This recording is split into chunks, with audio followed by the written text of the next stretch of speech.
प्यार में किस हद तक जाना सही है और कहाँ स्टॉप होना चाहिए। एक लड़की अपने से बड़े उम्र के आदमी से प्यार करती है। ये प्यार उसका ऑब्सेशन बन जाता है। आज की हमारी story self love, self destruction, इन सब बारे में बातें करती है। इसने एक सीरियस टॉपिक को बहुत ही अच्छे से हैंडल किया है। आई एम श्योर आपको ये पसंद आएगा, तो इस वीडियो को लास्ट तक देखिएगा।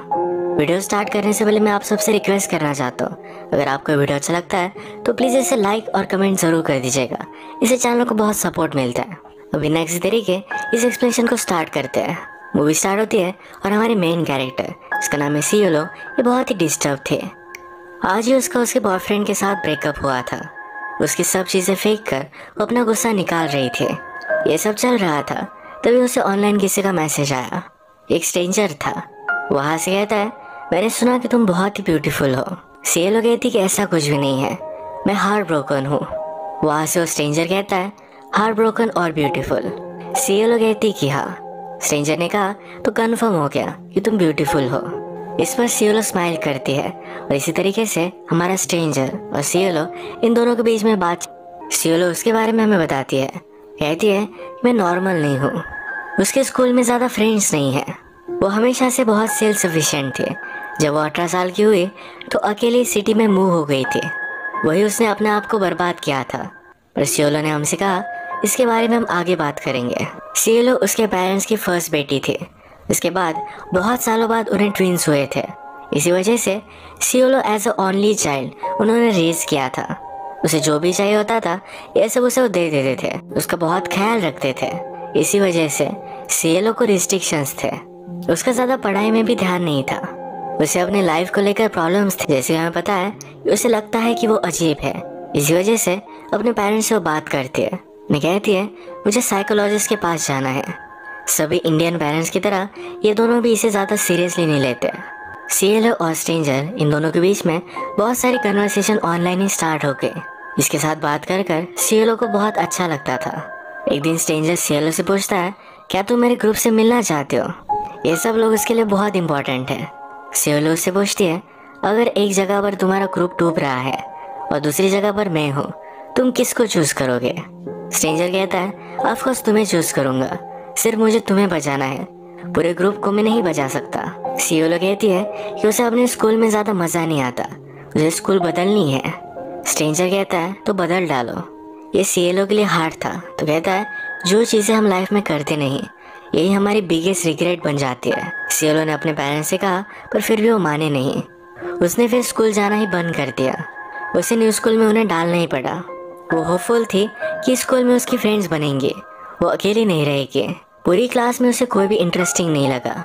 2-3 लड़कियों का ग्रुप था जो अपने ग्रुप में किसी को भी नहीं लिया करती थी।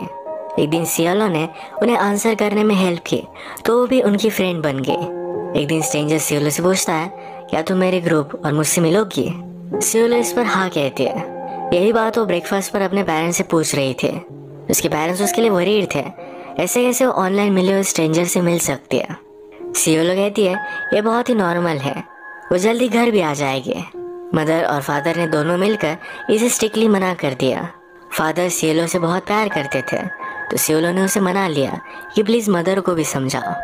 मदर मान तो गई, पर सियोलो जहाँ जा रही है उसके साथ मदर भी आती है। इस कैफ़े में आने के बाद मदर ने सब लोगों को देखा कि वो किस तरह से है। उसे सेफ लगा, उसके बाद वो चली जाती है।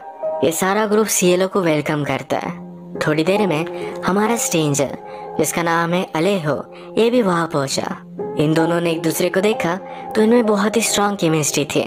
पूरे वक्त ये सिर्फ एक दूसरे को ही देख रहे थे।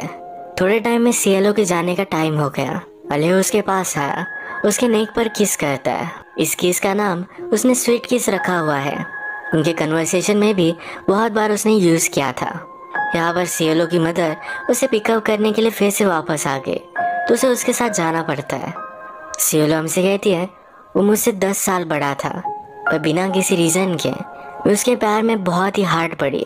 सियोलो बिलीव नहीं कर पाती। अलेहो इतना हैंडसम है, पर फिर भी उसकी कोई भी गर्लफ्रेंड नहीं। उसे लिखती है कि दिन रात वो उसके बारे में सोचते रहते हैं। वो उससे फिर से मिलना चाहती थी।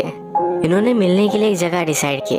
उसने पेरेंट्स से कहा कि मैं मेरी फ्रेंड्स के साथ जा रही हूँ, रात भर वो वहीं रुकेगी। फिर वो अलेहो से मिले। वो उससे पूछता है कि कहाँ जाना है।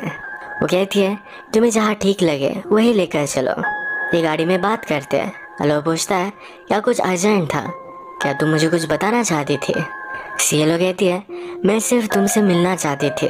इसके बाद अलेहो सिएलो को उसके फ्रेंड के घर पर लेकर आया। उससे पूछता है क्या तुम मेरी गर्लफ्रेंड बनोगी? सिएलो हाँ कहती है। उसने फिर पूछा क्या तुम मेरी वुमन बनोगी? सिएलो पूछती है इसमें डिफरेंस क्या है? अलेहो उसे किस कर लेता है। उसके साथ इंटीमेट होने के लिए उसे बेडरूम में लेकर गया। अब वो इंटीमेट होने वाले थे तभी सिएलो उसे रोक लेती है। ये उसका फर्स्ट टाइम है तो वेट करना चाहती है। अलेहो भी इस बात को समझ लेता है। इसके बाद ये दोनों कंटिन्यूसली मिलने लग गए। सिएलो को अलेहो की कंपनी अच्छी लगती थी। वो हमेशा उसे स्कूल के बाद लेने के लिए आया करता था। अलेहो ने उससे कहा था किसी को भी पता ना चले कि उसके साथ रिलेशनशिप में है। एक बड़ा ट्रबल हो सकता था। ये एक साथ टाइम स्पेंड करते थे, मेकआउट करते थे, पर कभी भी इंटीमेट नहीं हुए। एक दिन सिएलो की मदर ने उसका रूम चेक किया। अलेहो के बारे में सिएलो हमेशा लिख कर रखती थी। उनके बीच में क्या क्या हुआ है ये सब कुछ उसके डायरी में था। ये मदर ने पढ़ लिया और उसके साथ बात करती है। कहती है ये अलेहो कौन है? सिएलो कहती है कि मैं मेरी बुक पर काम कर रही हूँ, उसी का कैरेक्टर है। मदर को इस बात पर बिलीव नहीं हुआ। कहती है अगर तुम्हारा बॉयफ्रेंड है तो उसके साथ तुम घूम फिर सकते हो, तुम टाइम स्पेंड कर सकते हो, पर कभी भी उसके साथ इंटीमेट मत होना। इसके बाद नेक्स्ट सीन में ये दोनों मेकआउट कर रहे थे। सिएलो कहती है कि अब मैं रेडी हूँ। अलेहो ने उससे कहा था कि उसे हर्ट नहीं होगा। ये झूठ था, बस सिएलो इस पर बिलीव करती है। वो उससे कुछ भी कहता फिर भी वो मान जाती क्योंकि उसके बहुत ही ज़्यादा प्यार में थी। एक दिन इंटीमेट होने के बाद वो उसे कह भी देती है कि तुमसे बहुत प्यार करती हो, मैं तुम्हारा टैटू भी बनवा सकती हूँ। उसने पूछा क्या तुम मुझसे प्यार करते हो? अलेहो मजाक मजाक में ना कह देता है। एक दिन सिएलो अपने फ्रेंड्स के साथ थे। सारी फ्रेंड्स अपने रिलेशनशिप के बारे में बात कर रही थी। सिएलो ने भी अपनी रिलेशनशिप के बारे में सब कुछ बता दिया। इसके बाद उसकी फ्रेंड उसे हेट करने लग गए। उन्हें लगा कि सिएलो एक अच्छी लड़की नहीं है। वो बहुत ही अकेली पड़ चुकी थी तो अलेहो से बात करना चाहते थे। पर अलेहो कहता है मुझे हर रोज़ बात करने के लिए टाइम नहीं होता, मेरी जॉब है तो मुझे कंसंट्रेट करना पड़ता है। हम अलग अलग सिटी में रहते हैं तो रोज़ मिल भी नहीं सकते। अलेहो ने 2 दिन तक उससे बात नहीं की तो सिएलो ने उसे बहुत सारे वॉइस मैसेजेस भेजे हुए थे। वैसे उस पर गुस्सा हो गया। कहता है ये सब नहीं चलेगा, तुम्हें अकेला रहना सीखना पड़ेगा। अगर किसी काम से मुझे कहीं जाना पड़ा तो तुम क्या करोगी?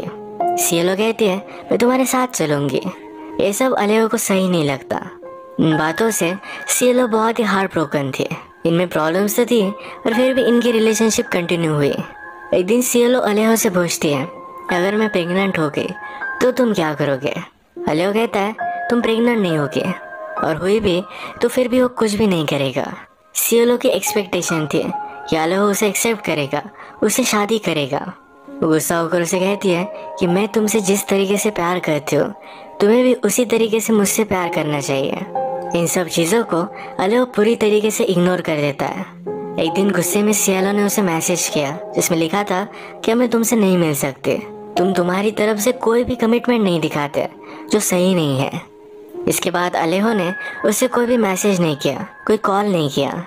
सियो को लगा कि उसने बहुत बड़ी गलती कर दी। वो अलेहो को कॉल करते हैं, उसे सॉरी कहते हैं, पर अलेहो मानता नहीं। कहता है तुमने ही मुझसे ब्रेकअप किया है। एक रात बहुत बारिश हो रही थी, वैसे ही सिएलो उसके पास आई। अलेहो उसके लिए डोर भी नहीं खोलता। सिएलो कहती है कि मैं बहुत सॉरी हूँ, मुझसे गलती हो गई, प्लीज़ मुझे माफ़ कर दो, मुझे तुम्हें खोना नहीं है। वो उसका बहुत टाइम तक वेट कर रही थी पर लास्ट तक अलेहो ने डोर ही नहीं खोला। सिएलो 18 साल की हुई। उसके पेरेंट्स कहीं बाहर गए थे तो बहुत बड़ी पार्टी उसने की। इसमें अलेहो को भी उसने बुलाया था पर वो नहीं आया। उसे आजकल कुछ भी सही नहीं लगता। वो लिटरली मरना चाहती थी। सब चीज़ों को लेकर वो इनसिक्योर हो गई थी, स्पेशली अपनी बॉडी। वो फिर खाना खाकर उसकी उल्टी कर देती थी जिससे उसका वेट ना बढ़ पाए। उसे अपने लिए एक परफेक्ट बॉडी चाहिए थी। अब अलेहो से ब्रेकअप किए हुए उसे 1 साल हो चुका है। वो अब रह नहीं पाई। एक दिन अलेहो के घर पर पहुंच गई। वो उससे पूछता है तुम यहाँ क्या कर रही हो? सिएलो कहती है 1 साल हो चुका है, मैं अब तुमसे दूर नहीं रह सकती। ये दोनों फिर किस कर लेते हैं। तभी अलेहो की गर्लफ्रेंड आ गई। सिएलो अलेहो को कहती है कि मैं बिलीव नहीं कर सकती कि उसके लिए तुमने मुझे छोड़ा। उसे कुछ भी चीज़ में इंटरेस्ट नहीं था। वो दिन भर एक ही जगह पर पड़ी रहती थी। उसे स्कूल में ऐसे लिखने के लिए कहा गया जिसमें उसने लिखा उसे किसी भी चीज़ में इंटरेस्ट नहीं है। ये उसका ऐसे बहुत ही डिप्रेसिंग था जिसमें अलेहो के बारे में उसने सब कुछ लिखा था। उसकी टीचर उससे कहती है तुम्हें थेरेपिस्ट के पास जाना चाहिए। समझाती है तुम्हें कोई ना कोई तो चीज़ अच्छी लगती होगी, जैसे जर्नलिज्म है, राइटिंग है। इस पर सीएलओ ने भी सोचा। सीएलओ ने इसके बाद पूरी तरीके से फूड छोड़ दिया। वो कुछ भी नहीं खाते थे, वो सिर्फ जिंदा रहे इसके लिए सप्लीमेंट लिया करती थी। जिस तरीके से सीएलओ करती है उसी तरीके से और भी लोग होते हैं। इन्हें बुलिमिक कहा जाता है। सीएलओ ने फिर इन्हीं लोगों के लिए एक वेबसाइट बनाई जिनसे वो बातें कर सके। उसे लगता था इससे वो अपना गोल अचीव कर पाएगी, जो है परफेक्ट बॉडी। अभी भी हम देख सकते हैं सीएलओ और अलेहो ये दोनों मिलते रहते हैं। एक दिन सीएलओ जब अलेहो के पास आए तो उसका सारा सामान घर से निकल चुका था। उसने उससे पूछा तुम जा कहाँ रहे हो? अलेहो कहता है मेरी एक फ्रेंड को मेरी ज़रूरत थी तो उसी के साथ मैं अब रहने वाला हूँ। सीएलओ इस पर बहुत चिढ़ गए। सीएलओ से पूछती है तुम्हारी गर्लफ्रेंड का क्या? कहता है उससे मैंने ब्रेकअप कर लिया है। सीएलओ इस पर बहुत चिढ़ गए। उसे एक्सपेक्टेड था कि वो अलेहो के साथ रहेगी, पर अलेहो खुद किसी और के साथ जाकर रहने वाला है, और वो भी उसकी गर्लफ्रेंड के अलावा कोई और है। उसे बोलती है ये मैं बुलिमिक हूँ, यानी कि वो खाकर उल्टी कर देती है। अलेहो कहता है ये सब घटिया चीज़ें बंद कर दो। सीएलओ डिस्टर्ब थी तो अलेहो के नाम का टैटू करवा लेती है। एक दिन सीएलओ ने अलेहो को कॉल किया, पर ये कॉल अलेहो की फ्रेंड ने उठाया। सीएलओ सुनती है कि अलेहो उसे बता रहा था कि उसे इग्नोर कर दो। जिस तरीके से हमेशा अलेहो उसे इग्नोर करता है उसी तरीके से इस बार सीएलओ उसे इग्नोर करती है। उसका कोई भी मैसेज, कोई भी कॉल का जवाब नहीं देती। एक दिन फिर अलेहो ही उससे मिलने के लिए आया। रात में दोनों इंटीमेट हो रहे थे, तभी अलेहो स्टॉप हो गया। कहता है मैं अब तुमसे अट्रैक्टेड नहीं हूँ, तुम बहुत ही ज़्यादा स्किनी हो चुकी हो। इसी मोमेंट पर अलेहो की फ्रेंड भी घर आ गई। सुबह होने पर हम देखते हैं सीएलओ, अलेहो और उसके फ्रेंड ये सब मिलकर ब्रेकफास्ट कर रहे थे। सीएलओ को रियलाइज़ हुआ कि इन दोनों के बीच में कुछ ना कुछ तो है। ये उसके लिए अनकंफर्टेबल था। वो फिर एक बच्चे की आवाज़ सुनती है। यह बच्चा अलेहो और उसके फ्रेंड का था। ये सिचुएशन बहुत ही वियर्ड थी। अलेहो का अपने फ्रेंड के साथ एक बच्चा है, उसी के घर में रहता है। ये सब होने के बावजूद एक ओपन रिलेशनशिप है। सीएलओ अब 18 ईयर्स की थी। वो अपने पेरेंट्स के साथ रहे, ऐसा कुछ भी कंपलसरी नहीं था। वो सिटी में अपने फ्लैट में रहने लग जाती है। एक दिन जब वो अलेहो के साथ थी तो उसे कहती है कि तुम अब मेरे साथ आकर रह सकते हो, तुम्हें उसके साथ रहने की कोई भी ज़रूरत नहीं है। अलेहो कहता है कि मैं नहीं कर सकता। सीएलओ इस पर गुस्सा हो गई। वो चाहती थी कि उसके फ्रेंड के साथ ब्रेकअप कर ले। अलेहो कहता है तुम पूरी तरीके से पागल हो, तुम्हें हेल्प की ज़रूरत है। वो यहाँ उसके साथ फिर से ब्रेकअप कर चला जाता है। सीएलओ कुछ भी खाती नहीं थी तो उसे साइड इफ़ेक्ट आना स्टार्ट हो गया। एक दिन स्कूल में चक्कर आकर वो नीचे गिर गई। उसके पेरेंट्स को इन सब चीज़ों के बारे में पता चल गया। उसे समझाते हैं तुम्हें हमारे साथ हॉस्पिटल आना चाहिए। सीएलओ इस पर मना कर रही थी। जैसे सब कुछ चल रहा है उसी तरीके से चलने देना चाहती है। उसने पूरी तरीके से रेजिस्ट किया, उसके पेरेंट्स माने नहीं। उसे समझाते हैं तुम्हें साइकोलॉजिस्ट के पास जाना चाहिए। सीएलओ ने कहा कि जब से मैं 15 साल की थी तब से बता रही हूँ मुझे साइकोलॉजिस्ट के पास जाना है, पर आपने मुझे कोई भी हेल्प नहीं की। सब चीज़ों के लिए अपने पेरेंट्स को ही ब्लेम करती है। उसके पेरेंट्स उसे रिस्ट्रिक्ट करते हैं, कहते हैं तुम अकेले रह सकते हो, पर हर रोज़ तुम्हें हमारे साथ हॉस्पिटल आना पड़ेगा, अपने आप का सही से ख्याल रखना पड़ेगा। उसे लगा कि उसका पूरा फ्रीडम चला जा चुका है। फिर से नॉर्मल खाना खाने का ट्राई करती है पर खा नहीं पाते।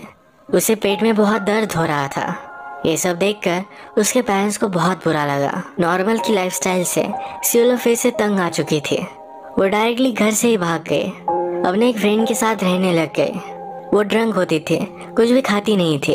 इसी तरीके से अपना लाइफस्टाइल उसने कंटिन्यू किया। वो फिर से अलेहो को मिलने के लिए गई। अलेहो कहता है तुम्हारे पेरेंट्स अभी अभी तुम्हें यहाँ ढूंढते हुए आए थे, यहाँ से तुम चली जाओ। सीएलओ मान नहीं रही थी। कहता है जल्दी से चली जाओ वरना मैं पुलिस को बुलाऊंगा। एक दिन अलेहो को याद किए हुए वो बहुत ज़्यादा डिप्रेस्ड हो गई। उसने नाइव्स ली और अपने आप को कट कर दिया। वो लेटर लिख कर जाती है मेरे डेथ के बाद ज़्यादा गम में मत रहना। मैं जिंदा थी पर फिर भी मर चुकी थी। इसके बाद मूवी में बहुत सारा टाइम गुजर चुका है। सियोलो सुसाइड अटेम्प्ट से बच चुकी है। वो हमसे कहती है मैंने ट्राई किया जिंदा रहने का रीज़न ढूंढने का। उसे बहुत सारे रीज़न मिल गए। उसने अपने बारे में एक चीज़ नोटिस की, उसके रिलेशनशिप, उसका खुद का पेन, सिर्फ यही चीज़ें उसे डिफाइन नहीं कर सकती। वो एज अ पर्सन और भी बहुत सारी चीज़ें हैं। पेन हमेशा से रिलेटिव है। उसका दर्द कोई भी पर्सनली समझ नहीं सकता, पर हर कोई इसे रिलेट कर सकता है, क्योंकि कभी ना कभी हम सब हमारी लाइफ में पागलों की तरह प्यार में थे। सियोलो ने अपने डिप्रेशन से ऊपर उठने की स्टोरी, अपने लाइफ के स्ट्रगल, इन सब की एक बुक लिखी। उसे हमेशा से राइटिंग में इंटरेस्ट था। यह हमारी स्टोरी एक रियल लाइफ स्टोरी है। इसके बाद वो एक बड़ी ऑथर बनी। वो अब उसके 3rd बुक पर काम कर रही है। वो सक्सेसफुल हुई और उसे अब 2 डॉटर्स है। वो अपनी लाइफ में हैप्पी है। अलेओ के साथ उसकी रिलेशनशिप टॉक्सिक थी, उसके लिए गलत था, पर जैसे सियोलो कहती है कि हम सब लोग कभी ना कभी पागलों की तरह प्यार में रहे हैं। यह उसका वही एक्सपीरियंस मूवी शेयर करती है। हमें होप देकर जाती है कि हमारी लाइफ में हमारे रिलेशनशिप के अलावा, हमारे पेन के अलावा और भी चीज़ें हैं जो हमें डिफाइन करती है। इस मैसेज के साथ आज का वीडियो हम ख़त्म करते हैं। अगर आपको वीडियो अच्छा लगा तो प्लीज़ इस वीडियो को लाइक कर दीजिए।